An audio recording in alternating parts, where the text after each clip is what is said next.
few of you are probably thinking, why on earth am I training at this time in the morning? And a few of you probably, if you do follow me on Instagram, you see my stories that I am a bit of an early bird. So yeah, it's the only time of the day I can train, really. I work with, let's say for example, so I work with people on the east coast of Australia who are like 13 hours ahead of us. So I need to be up and early for them. And then I also do have people on the west coast of USA, so 8 hours behind England. So if I'm in the gym in the evening, I don't really have time to either jump on consultations with them, etc. But that's from a work perspective. I also go to early, so I get back, obviously get back on with work and stuff like that as well, but then to walk the dogs. But I am also very much an early person as well. So if I train in the evenings, I'm a little bit sensitive to it in terms of like hormones, in terms of like adrenaline release into the body and just other hormones that are released just to keep me more alert and awake. So I then can't sleep. And it was like that with my football days. Training in the evenings, matches in the evenings. Obviously matches you want to get back from work, pop some caffeine tablets, make sure you're playing well. But yeah, even if I didn't, even if it was just like team training, get back and my eyes would just be wide, I just would be able to sleep. So I got like a bit of a tolerance to sort of sleeping later. But yeah, so I train at that time in the morning. We are in for, I think I've already said, we were in for uppers and intervals. So we'll head to the gym now. I'm gonna review this footage to see what this angle's like. But yeah, we're at the gym, get some training footage for you, and then you'll probably see me when we're gonna be answering some of your questions as well. So yeah, peace out, team. Hey. Look, ain't really much in the hood these days. I'm tryna get me paid. 10 racks can really do good these days. Keep my pack so late. This buddy wanna link and talk about dates. She don't know man's face. I know that my links back home wanna see man paid. And I know that's great. Cause I know I'm gonna keep it 100. All down summer, your guy can't flex like me, what a bummer. If your guy need work, he can come do run. I need a white S chain for my white S Dunners. On a date with a bird, tryna cut some hummus, but I need a big whip, tryna flex that Hummer. Checks on my team, got split with my brother, got check on my dude, drop a check for my mother. You know we're all vintage, just gliding, tryna flip through. No. Good morning, team. Hope we are keeping well. Friday, 13th of September. We are just heading down to the clinic. We've got a couple of appointments, in-person appointments. And then this afternoon, we've got a little bit of time to spend on a new program that we are releasing, a full body mobility guide. So we'll go into a little bit more detail when we get back. Apologies for the sunglasses. Little fun fact. Well, it's not fun. Pretty depressing. So just got back from Crete a couple of weeks ago. When did we go? Landed back on September the 1st. So yeah, been back a couple of weeks now. Losing the fit tan already. First day in the holiday, I was on the sunbed, rolled over and snapped my favourite sunglasses. So it wasn't a good start to the holiday. And those ones are like a tortoise shell, like a brown one. I think they're from I think it's called like iZippy or something like this. Very nice. Not too expensive, but very nice. Like that brown colour suits me a little bit more. These black ones, well, they're supposed to be sort of see-through colour from M&S, but yeah, I'm not a fan. So yeah, I wear contact lenses, so my eyes are like extremely sensitive to the sunlight. I don't know if anyone else who wears lenses or glasses, I feel like that. So I'm wearing sunglasses like all the time. Anyway, enough waffle about me. Almost into clinic now, so we'll get there. We'll smash the appointment out. I'll probably speak to you guys after that. Go through a couple of questions as well that we had on the weekly Q&A on Instagram the other day. A couple of them will be quite interesting for you as well. So yeah, speak to you soon. Here we go. That is clinic done for the day. We've had a 2 appointments done and dusted, and then this afternoon, like I said, we're going to be working on a bit of a project that'll just tease a little bit of information for you guys.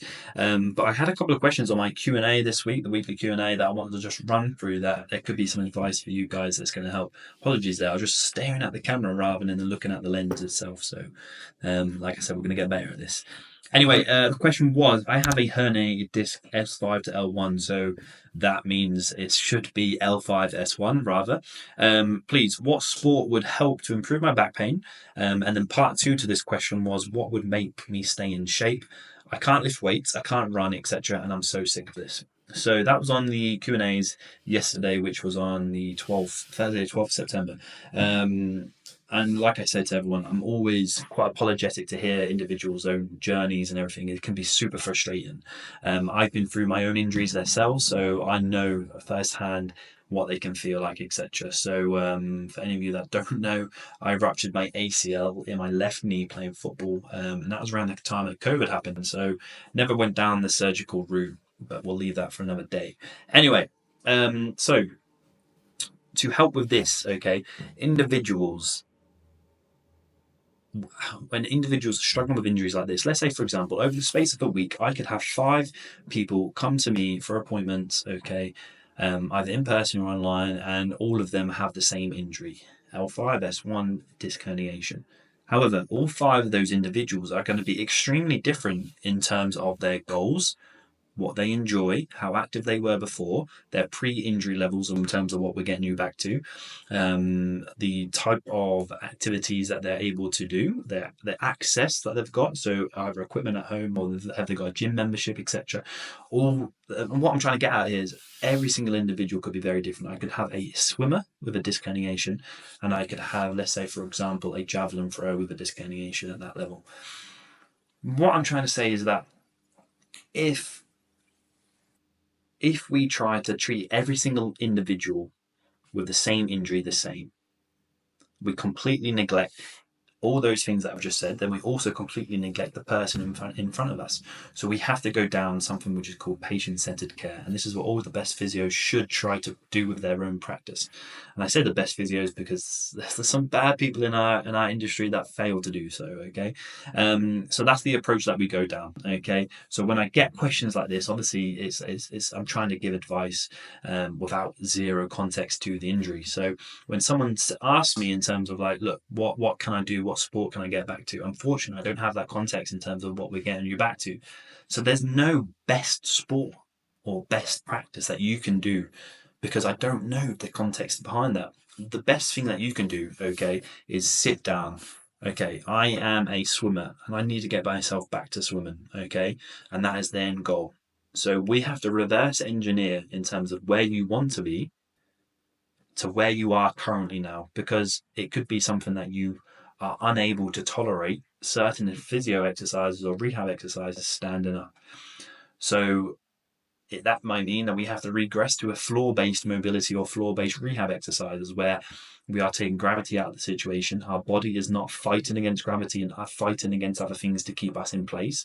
The muscles can relax a little bit easier, and our central nervous system can go from feeling threatened, which will increase our symptoms to pain, to a more relaxed position because we are lying down a little bit more relaxed and those other things.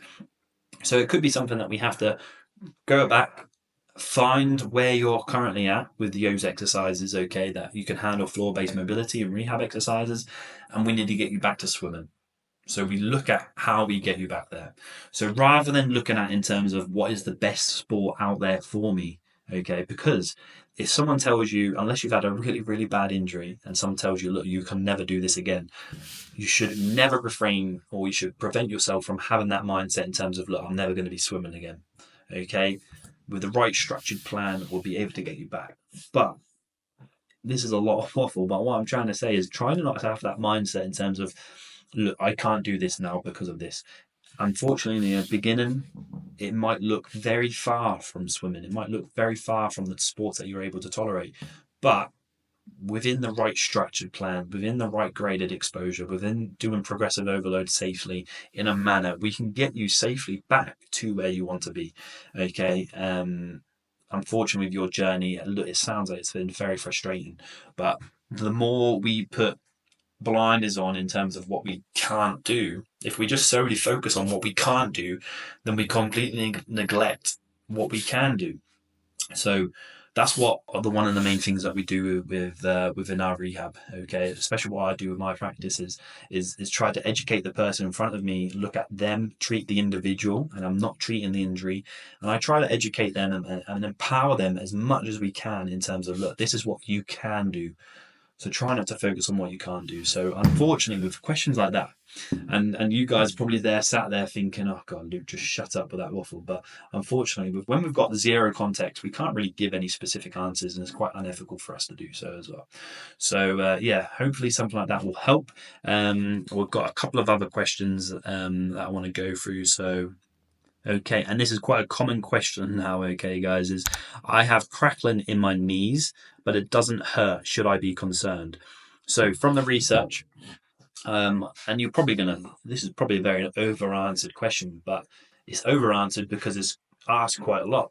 So from the research, we know from the evidence that audible noise, such as crepitus, as long as pain is not present, we are okay with. Okay, we are happy with.